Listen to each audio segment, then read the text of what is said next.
You're listening to the Thriving Neighborhoods podcast, where systems thinking meets lived experience in the work of community transformation. I'm Kirk Wester-Rivera. And I'm Marcos Wester-Rivera, co-founders of Cerco Solutions, a consulting and advising company dedicated to helping social impact and community development organizations drive to greater impact. Every episode, we explore practical solutions for creating inclusively grown neighborhoods, covering housing, education, economic opportunity, community leadership, and more. Through conversations with expert practitioners and insights from decades in the field, we unpack what holistic neighborhood development actually looks like on the ground. All right, welcome everybody to another episode of the Thriving Neighborhoods Lab podcast. I am incredibly excited about the guest we have today. Our guest has spent more than 3 decades doing the actual work of neighborhood transformation, not just consulting on it from the outside, not just observing it, but leading it from the inside, some of the most consequential community development efforts in this country. She served as executive director of the Eastlake Foundation in Atlanta, the community quarterback organization that anchored one of the most documented neighborhoods turnarounds in America. She then helped launch Purpose-Built Communities in 2009, building the national organization that now partners with local leaders in 14 states.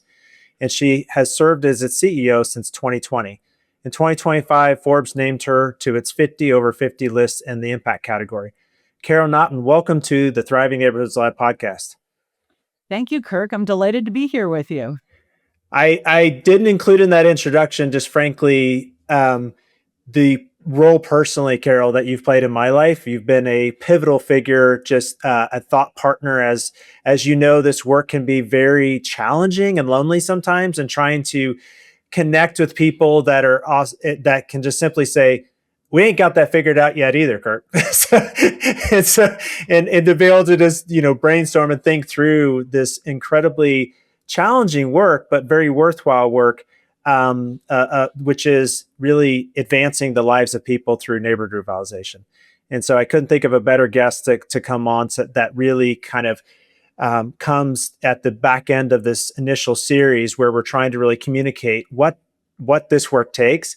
And I can't think of another person really that has experienced this from the ground, and is also leading and trying to answer that question across the nation. So thank you so much for being on.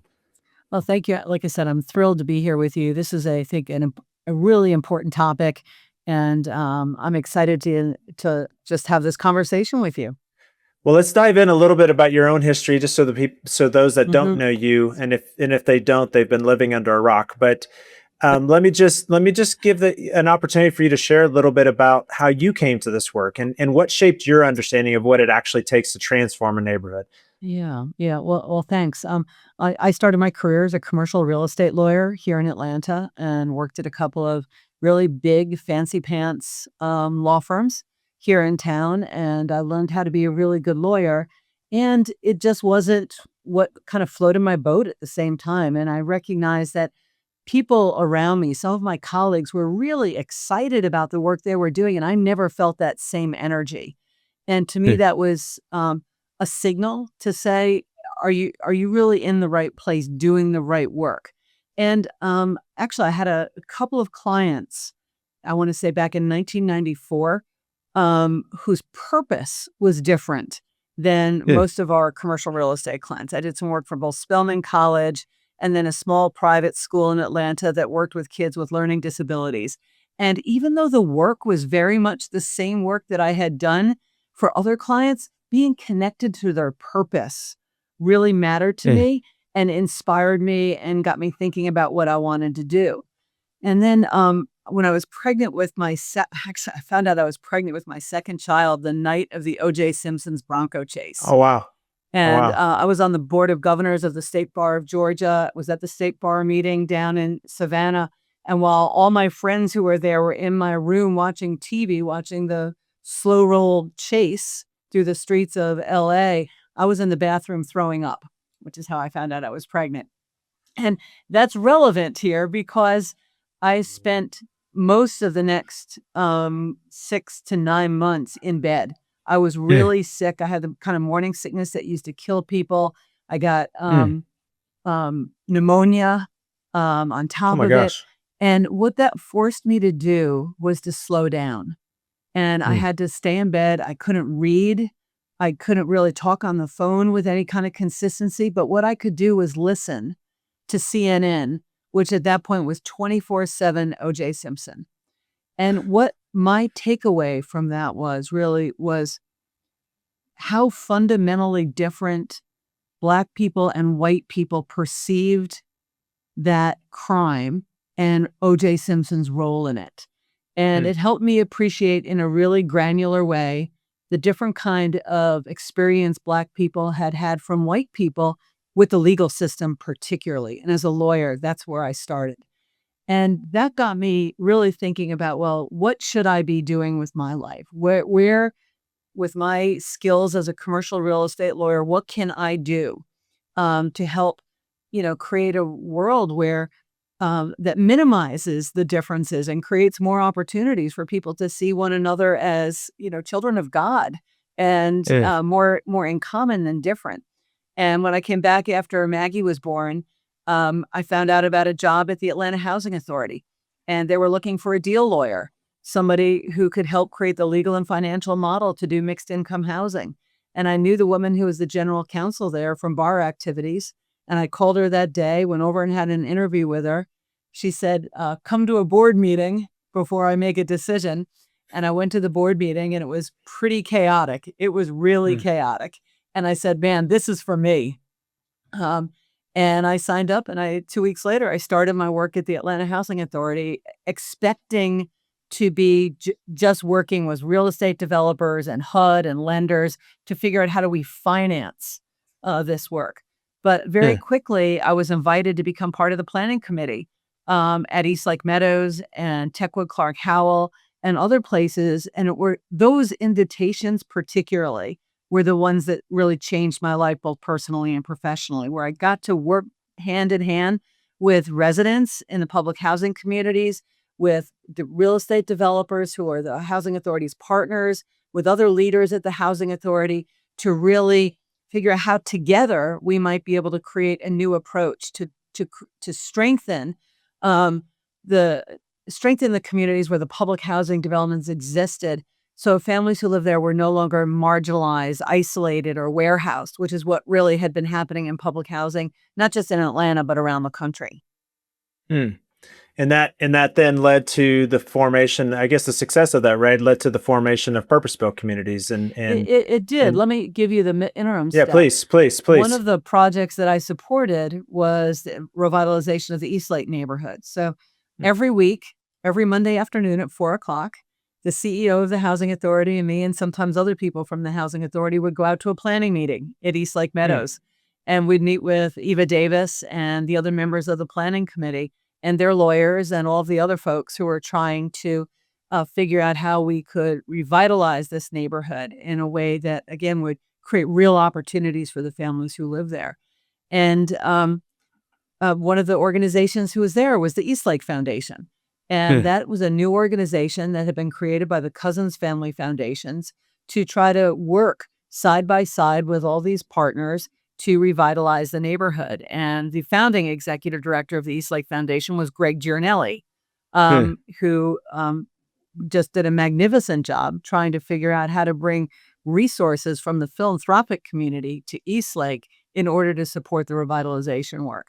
So for 7 years, we worked together, residents, the Atlanta Housing Authority, East Lake Foundation. I was part of that roundtable. And when Greg left to become Shirley Franklin's new, I think, chief of staff or CEO or COO of the city, when she became mayor, I left the Housing Authority, moved around the round table, and moved into the CEO role at the East Lake Foundation. So just shifting seats, but continuing to be around the table. I mean, the theme that I'm hearing here, Carol, is that, and our guests or our listeners are going to hear an episode about this, but I hear the theme is that you were just passionate about getting closer and closer, and more proximate to the work, and that really like embodies, what I know about you, and frankly, what I think drives some of this commitment is that when you know the people that are impacted by it and those people are influencing the work, that's where this kind of, passion comes from, right? And you're getting to Yeah. see that every day. I think that's right. I mean, you when you're in a neighborhood and working side by side with people and hearing about the difficulties, hearing the pain and often the anger. Pain often comes from anger often comes from pain and from fear. And we'd hear the anger and know that it wasn't directed really personally at us, but it was really Yeah, anger that often came from lived experience. And you see that, you see um, the amazing strength, the brain power, the courage of people in the neighborhoods, and you start to think differently, right? So that's being right. proximate changes how you view what your role is and what the role of community members is in leading and executing this work. And it's such a powerful it's such a powerful place to be, that to evoke even change in ourselves.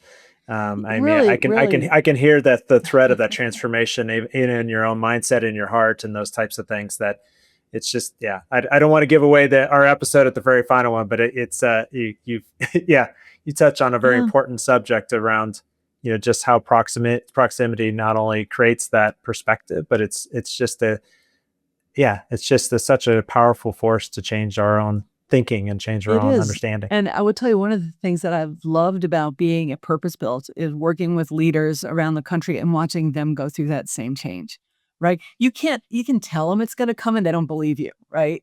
They think they think, oh, you're just, a softie. But as look sometimes around these very hard boiled people with, great business careers and very effective at everything that they've done, and to see that change that happens, That's right. as a result of proximity and real relationships. That's right. Neil Shorthouse, who was one of the founders of Communities in Schools, which started here in Atlanta, told me once when I started at the East Lake Foundation that programs don't change people's lives, relationships do.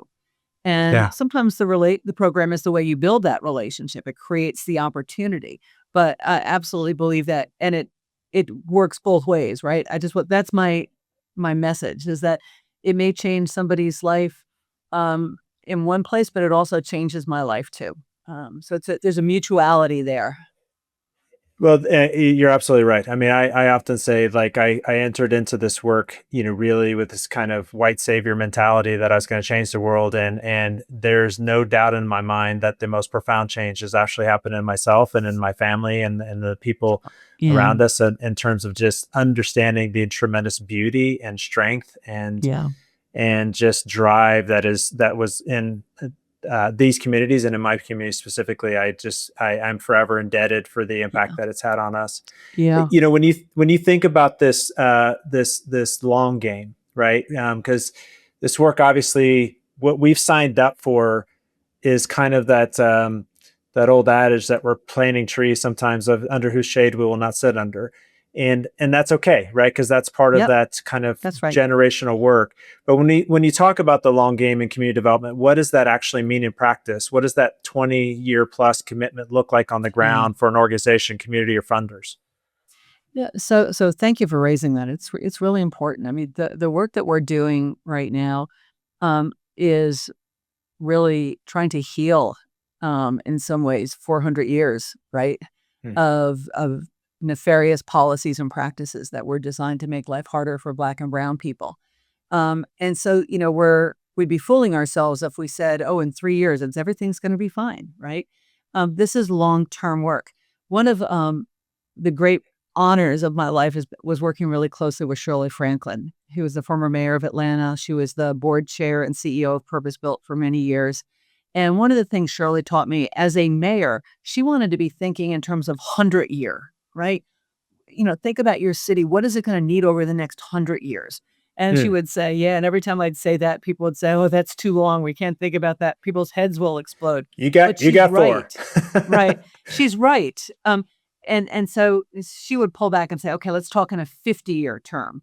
And I think when we're talking about, you know, um, rebuilding the infrastructure and ecosystem of neighborhoods in which people live, we've got to recognize that this is a process that takes some time on the front end to build trust, build relationships, build a plan, figure out how to execute, and then go about doing that. it may take you 10 or 15 years to actually execute the physical transformation of a neighborhood. And that's often tied to resources. And I've got some ideas about how we might be able to speed that up. But it's going to take a long time. And then as the physical revitalization happens, then it takes, again, families and people you don't flip a switch and things don't change overnight. There's got to be room and time for people to learn and change and experiment and understand what options are available, to be willing to trust institutions that have largely historically abandoned them or made life more difficult for them, to trust them that they have your back now. So, a big part, whenever you're involved in systemic work, which is part of what we're doing, right? Unwinding the unjust systems that have kept people trapped unfairly, and replacing those systems with systems that are designed to lift everyone up at a neighborhood level, again, it takes some time. So I that's how I think about it, that this is complex work. It requires both systems level change, it requires neighborhood level change, and then ultimately human change. And some of it happens on parallel tracks, but it takes time. And the beauty part of this model is that it continues on. The East Lake revitalization just celebrated its 30th year. And kids are thriving, families are doing great.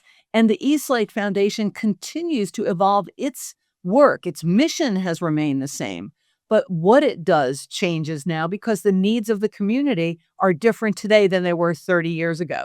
So, for example, the East Lake Foundation is doing some great work around home ownership, utilizing a land trust model with the Atlanta Land Trust, the trust at East Lake. The first 40 townhomes are coming online now, and that's really exciting, particularly because they're looking at how can we make sure that folks who live in the villages of East Lake, the rental homes, now have an opportunity to transition into home ownership using this model. So again, the work is long-term. The commitment needs to stay the same, but you'll see lots of victories and lots of positive milestones really once you get to really year 5. And it's one of the challenges, right, in living in a capitalistic society, is that the forces that are constantly pulling these neighborhoods towards one direction or the other. And really the work that the case that we've been trying to make in this series of the podcast is understanding the right container, which I believe strongly, I know you believe strongly, is really neighborhoods, really understanding that these neighborhoods, it's insane for us to think that we would just, that this would naturally just happen on its own, that there has been disinvestment. And so how do you have an entity whose sole job it is to try to take that vision that the community is set to make sure it becomes a reality, who's every day waking up worried about that. But what we haven't really shared in this space is ultimately what East Lake what kind of came out of East Lake is ultimately this idea that is now called purpose-built communities. And Correct.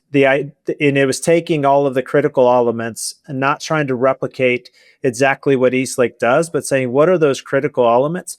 And we haven't, as of yet, really taken any time to really share what that model looks like, because I see purpose-built communities as really a gold standard, but the concepts are really universal and true. And so I'd love you for a moment just to share, thinking about, even if folks aren't a purpose-built community, but they're, a group of leaders in their community that are just trying to think about, like, how do we move towards greater steps towards better for what our community wants to see? What does that, what does the purpose-built model really, what's the framework that really creates those conditions for transformation to take root? Yeah. Well, thanks, Kirk. So what we're thinking about is, most city services, and most nonprofits deliver services in silos, right? So you've got housing or education or health and wellness or parks and rec and sewers and planning in vertical silos. And people experience life more on the horizontal slice through all of those silos, right? And that horizontal slice from a geographical standpoint is the neighborhood. And I think, what we try to do is think about how do we create healthy, whole neighborhoods that have all of the resources that everyone needs to be able to thrive. And as we've looked at that question and looked at the research, including from folks like Opportunity Insights and others, we know that there are some really key things here about creating a model and approach that is going to create that healthy neighborhood, that economically diverse, amenity rich, socially connected neighborhood that will create the conditions for everyone to thrive and for children to experience economic mobility. And so we tried to look at what are the big rocks, if you will, of what it takes to do that. And we came up with a really kind of a 6-pronged approach. The first is being resident-centered, really leaning into residents and their dreams and ambitions and building authentic relationships with them. The residents are the architects of their own neighborhood, right? And so really elevating that view, that vision, that lived experience, thinking about how residents are embedded in all power structures that might be involved in the neighborhood revitalization. That's number one.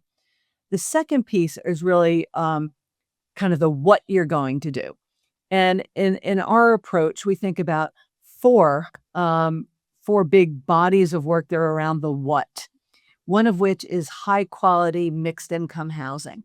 How do we deliver housing that is beautiful, that is really high standards, that serves people in a really seamless way across a variety of incomes? We look at that both on the homeownership side and on the rental side. For purpose-built, because we are interested in helping low-income families achieve economic mobility, we lean more towards the rental side because we want to be able to serve the lowest income families. And it's almost impossible to do that at scale in a single family only approach, right? So every purpose-built community, you will see at least 150 mixed income rental housing units. Most of them will have more. And you will also see homeownership opportunities as well, because we know if we're serious about economic mobility and wealth building, we need to create opportunities for people to own something. The only way you build wealth in this country is to own an asset that appreciates. And whether that's owning land or a house or a townhome or stocks, if it doesn't appreciate, you don't become wealthy. It doesn't grow. Right? You've got to do that. So that's the housing strategy, mixed income housing across 10 years that is designed to serve people beautifully. The second strategy is around creating really beautiful first-class education options for kids in the neighborhood, really starting at birth.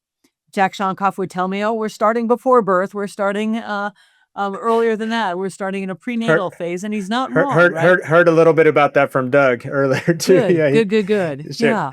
So really thinking about what is the experience for young children in the neighborhood, from opportunities for early care and learning, getting everybody ready for kindergarten, going through a neighborhood serving elementary school, ideally neighborhood serving middle and high schools, again, with an expectation that every young person will graduate and finish with a financeable, actionable plan for the next part of their life. We call that in our world, cradle to college. And we mean college in a broad way. It may be, a 2-year school, it may be a 6-month school, it may be a 4-year school, but we know that kids need more education than you get just by finishing high school if they're going to be competitive in this economy. The third piece of this is around community health and wellness. And oftentimes people will think about that means access to medical care. Of course, access to medical care is important, but it's not the only thing. Medical care, Doug Judy often says medical care is really sick care. And you go there when you're sick. So what we're looking at is what are the conditions, the social determinants of health, which are, by the way, also the social determinants of wealth, in order to be able to have people live healthy lives. So do they have access to fresh foods and vegetables? Are there places for people to congregate and enjoy being together? Are there places for people to exercise? Are there the places where you can really find, I would say, social connection and a sense of being being together, feeling like you belong, and also feeling like you matter in the Great. community, right? The fourth area in our model is around economic vitality at the neighborhood level. And you were really one of the people who called us out and said, that's too important to bury inside community wellness. The work was always there, but you really advocated for us to be able to elevate that into its own body of work, because creating a neighborhood economy is really important. And I have completely drunk the Kool-Aid on this with you, that how we create how money flows in a neighborhood really matters. Who has jobs, who owns the businesses, all those kinds of things. How do we help families become financially stable so that they can then take advantage of wealth building? You can't build wealth until you're really financially stable. So all these things are connected. So here's the secret sauce, though, to our work, I think, and why it works in a long-term way that is grounded in both excellence and equity. And by the way, I would argue that if you don't have both of those, you have neither of those. That's right. Is the idea of a community quarterback organization. This is one of the most important innovations that came out of the Eastlake work and that Purpose Built has elevated over the years. This is the idea of a small nonprofit that works in this neighborhood, in a particular neighborhood, in a very focused way, not in the service delivery business, not a direct service provider, but being a strategist of working with neighbors to create a common vision, to work with public and private sector partners, then to execute that vision, to be the keeper of the vision long term as an organization, long after the original people who created that vision may have passed on. Because as we talked about earlier, this is generational work. None of us are going to be here for the whole time. So having an organization that continues to carry the work forward beyond the life of any one person in the neighborhood, beyond the life of any one funder, beyond the life of a mayor or a president or any of those folks, this is the community quarterback organization's role. And I think it's absolutely essential. So these are the key parts of the purpose-built model. You can see it on our website if anybody is interested. And I think it can be a guide for people who are not working directly with purpose-built, but who are thinking about holistic neighborhood transformation, creating healthy, whole neighborhoods that are designed to help people live happy, healthy, choice-filled lives. I think ultimately the headline here or the theme that I hear you saying is, and something that we've tried to really explain in greater detail in earlier episodes, is the fact that if we're just thinking about things in silos, then we're missing the boat altogether, because people don't live in silos. That's right. And more importantly, there are these forces even with the best of partners, there are these forces that pull them away from understanding how to compound the impact that they're having with other sectors and within this container we call neighborhood. And it's that community quarterback's job to really read the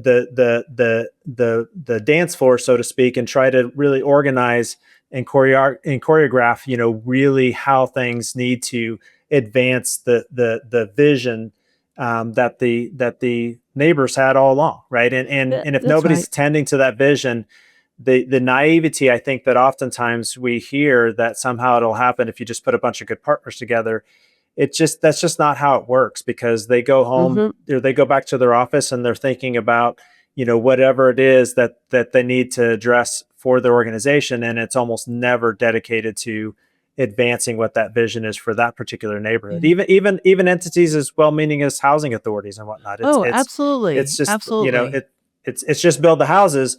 I mean, even in our experience, we had 130 units, and then realized 2 years later only 10 of those units had families from our neighborhood in it. It wasn't for Yep. lack of good intention, Yeah. but that That's right. highlights the need for a community quarterback and something that That's right. is super I powerful. mean, it's an accountability partner as well, right? That's right. It's a way for an initiative to be accountable to neighbors, to public sector partners, to other funders, but most importantly, again, to neighbors, right? Are we doing what we said we would do, and who's benefiting from it, right? That's right. That's right. And it gives you a chance to both think about what is happening today, what will happen in 5 years, 10 years, 20 years, and try to get ahead of the wave, right?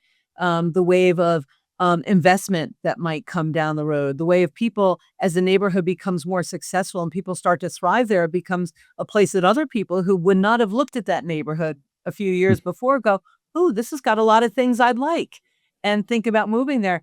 In some ways, right, we welcome those folks. We want new, in almost every place we work, neighborhoods are underpopulated. And we Hmm. need to be able to attract new residents to those neighborhoods so that they will be economically viable and schools don't close and all those kinds of things. And at the same time, if somebody's not thinking about affordability, if somebody's not thinking about access to great schools in the neighborhood and making sure you've got the policies in place that in advance, right? If you get the policies in place in advance, then you don't have to fight an ugly battle down the road when people who've moved to a neighborhood are saying, hey, what about me? I'm here. I want to be in this school.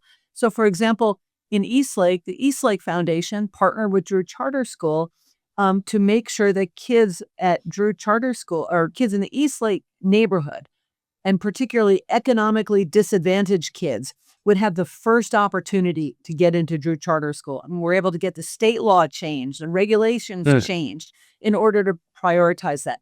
Frankly, a school on its own would never have the capacity to do that. And it was that partnership between the school and the community quarterback organization that created those conditions in a really meaningful way that allows that school to continue to be a place where low-income kids have access to. The market's just not coming in and running rampant, right?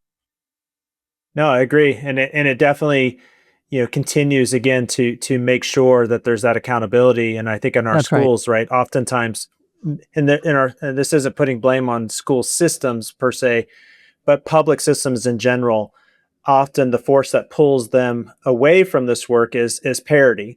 And so Yeah. you're no longer the burning fire, and so then we're off to the other community that has a burning fire. And I get it, but the community quarterback's job is to say, "Hey, we're not done yet. So we No, just that's we right. just put That's right. we've done the first 5K of our marathon." So Well said, really well said. We've done the first 5K, and we need an entity that is gonna continue this on. In fact, that's part of the reason why organizations, or including housing authorities, have recruited us to Hmm. their communities because they know that they've got a brief window where they can attend to one neighborhood transformation, and then they need to go to to use your language, to the next burning fire that they have to deal with. And the community quarterback is a sustainability strategy for them, for both housing authorities, for cities and others, to make sure that the work continues with both excellence and equity beyond any one kind of grant or any one experience, any short-term experience. so what does most of our sector get wrong about time? About Mm. how long this real change takes, and what's required to sustain it? Like, what's the misunderstanding? What does that misunderstanding about time cost the people we're trying to serve? I mean, what would you say is what we get wrong most? Um, it's really hard to hold political coalitions together over a long term, right? Hmm. And so I think that some of what people are really struggling with is that idea that, uh, we've worked together at a neighborhood level, we've got a dream, we've got a vision, we know what we want to do. And because so much um, has been promised and not delivered in neighborhoods like the ones where we work, Hmm. there's, I think, a sense of pressure that we've got to deliver something. And so sometimes that sense of we need to deliver a win early can actually get in the way of long-term Hmm. success. So I think that's one thing and I would start by being really clear on the front end that, yeah, it's going to take a bit. This isn't something we're going to see completed in the next 3 years. We're gonna spend 3 years getting to know each other, planning together, attracting partners, going for it, and then we're gonna start the physical transformation. But during that first period, what we're starting really is a human transformation around leadership, around visioning for folks who are often excluded from those rooms. And so while you may not be seeing physical change in the neighborhood, you know that the human change is taking place and leadership is developing in really beautiful and authentic ways that then can be sustained long term as the physical transformation starts. The other thing that it just drives me crazy how inefficient our capital market system is in supporting this kind of work. I mean, this is a pet peeve that right now it takes enormously talented people working Herculean hours and efforts to be able to get to closing on one part of a neighborhood transformation. And it may because of different rules in different states, it may be only 70 units or something like that, right? And it's taken years and huge effort to get there. We've got to come up with a new way to finance neighborhood revitalization, neighborhood transformation, where we think of neighborhoods themselves as the financeable vehicle, and maybe creating, along with a community quarterback type organization and a community oriented investment banker, a way to finance that work from different parts of the capital market system, and then capture value created by that to repay those investments. The other thing, though, it creates the opportunity to kind of capture some of the value of the human transformation that happens in a neighborhood. And maybe then there's a way to blend those two things together that makes it easier and faster to finance this work, which is a big barrier. Don't get me started. This is something Yeah, no, I mean, a distraction. No, I can hear the frustration in your voice, and certainly can double click that from my own experience and just trying to understand how you get this work moving when Yeah. and it just seems like there's this this element of perceived risk that oftentimes is not true, and you have to. I think about this on a more personal level. I mean, I remember, as you know, my family and I chose to live in the neighborhood that we worked in for almost 30 years, and I can't tell you how many times people would say, well, we don't want to go over there because it's unsafe or it's not, and I'm thinking my wife has literally gone for a run every morning for the last 10 years and never had a single issue happening.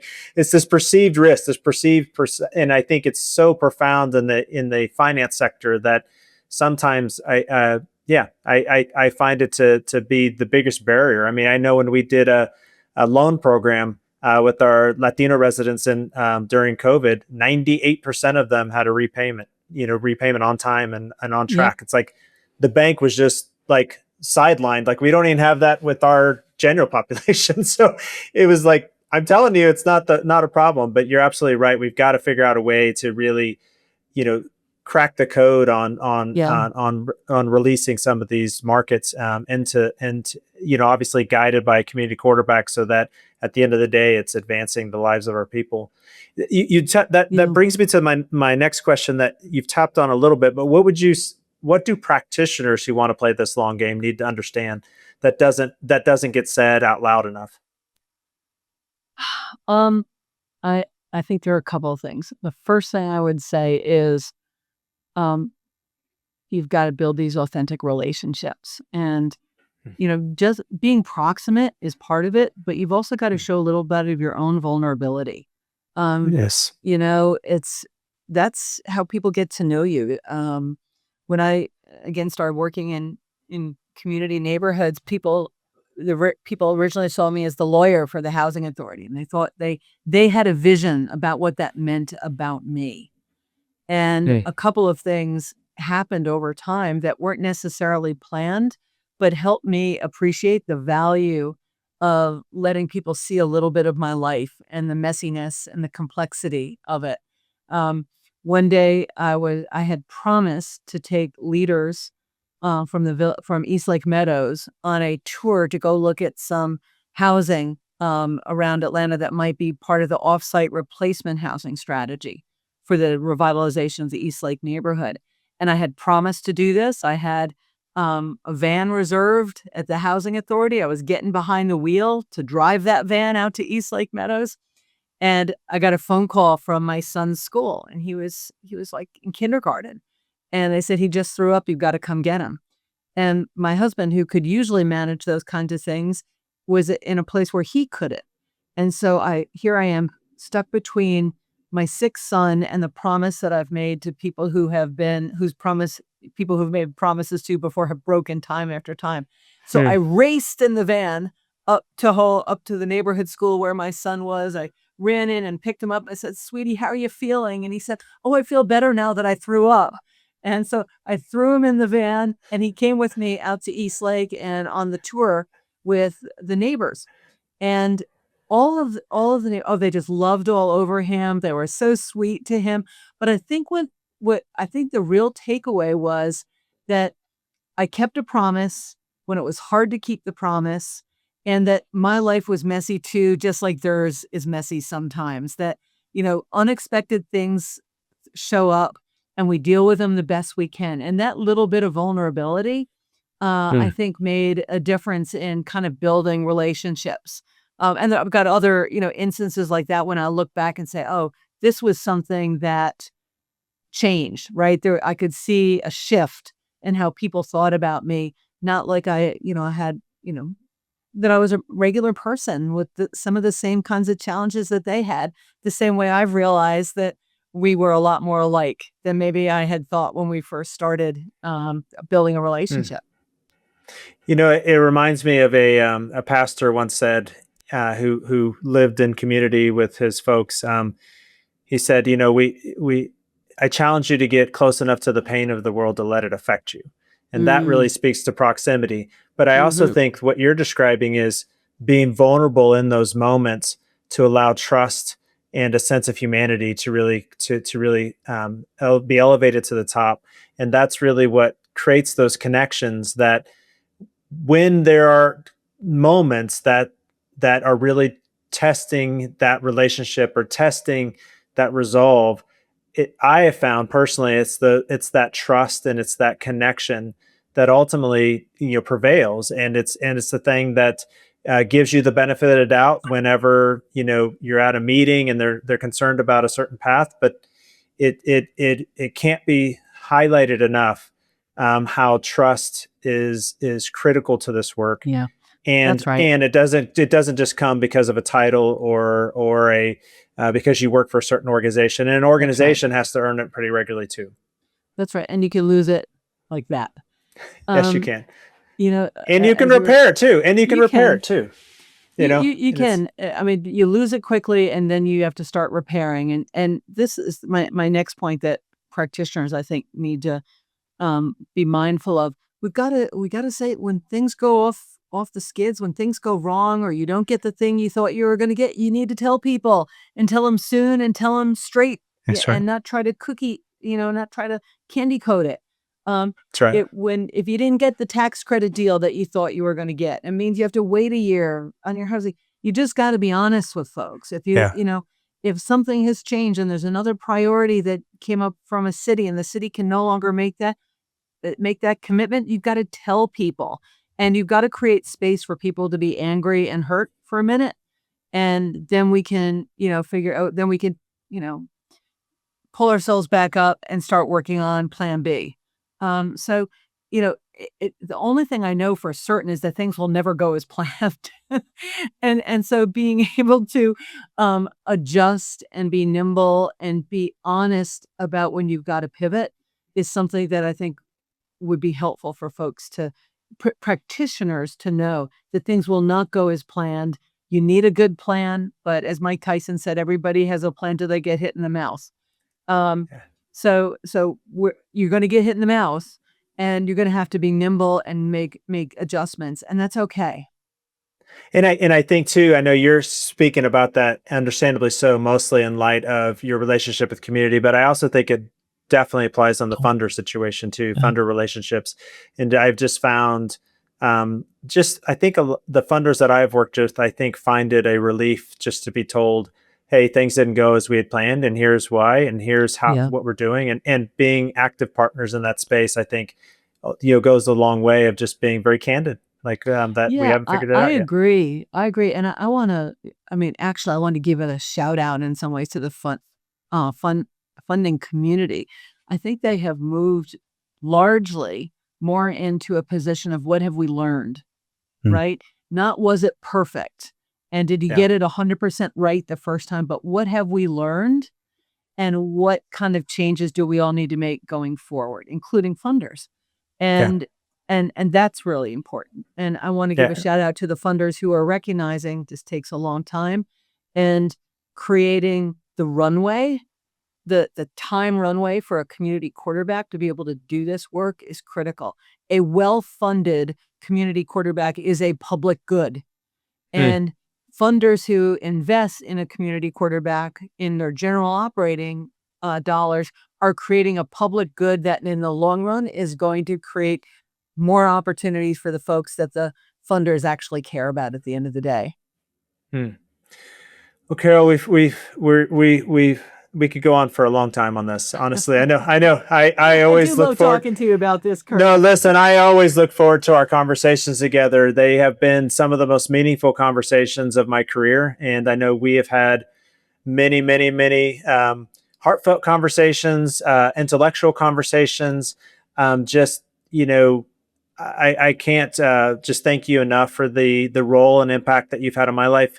I remember very distinctly, because our work started about the same time Purpose-Built Communities was getting up and going.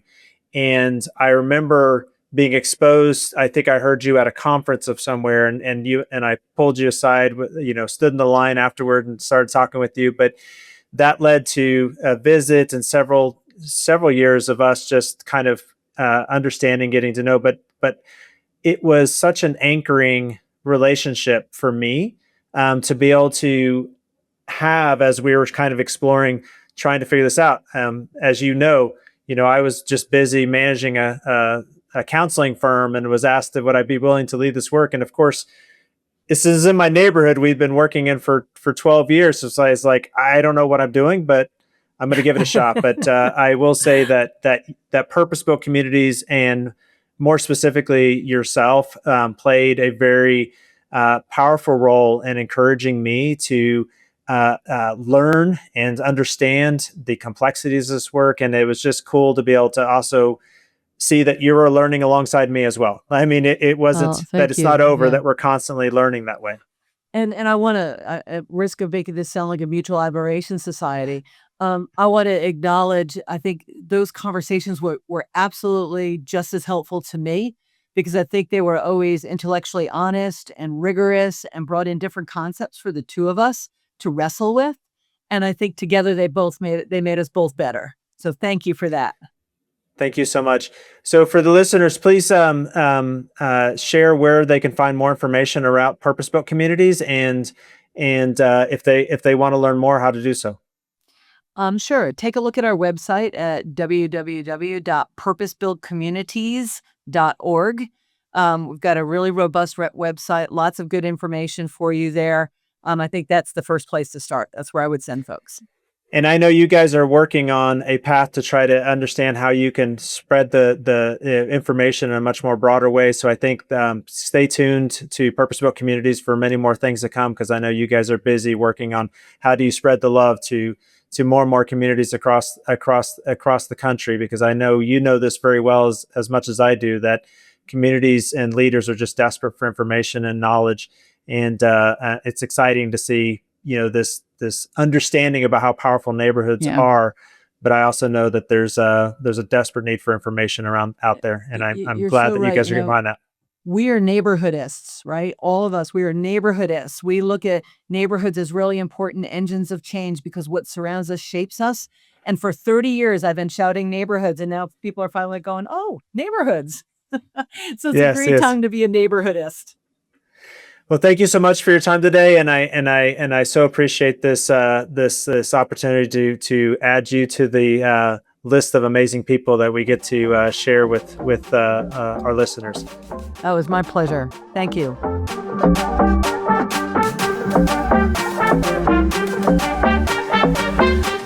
Thanks for listening to the Thriving Neighborhoods podcast. If today's conversation sparked something for you, we'd love to hear about it.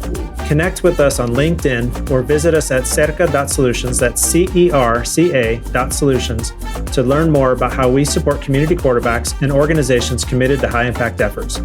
And if you found value in this episode, please share it with someone else working towards thriving communities.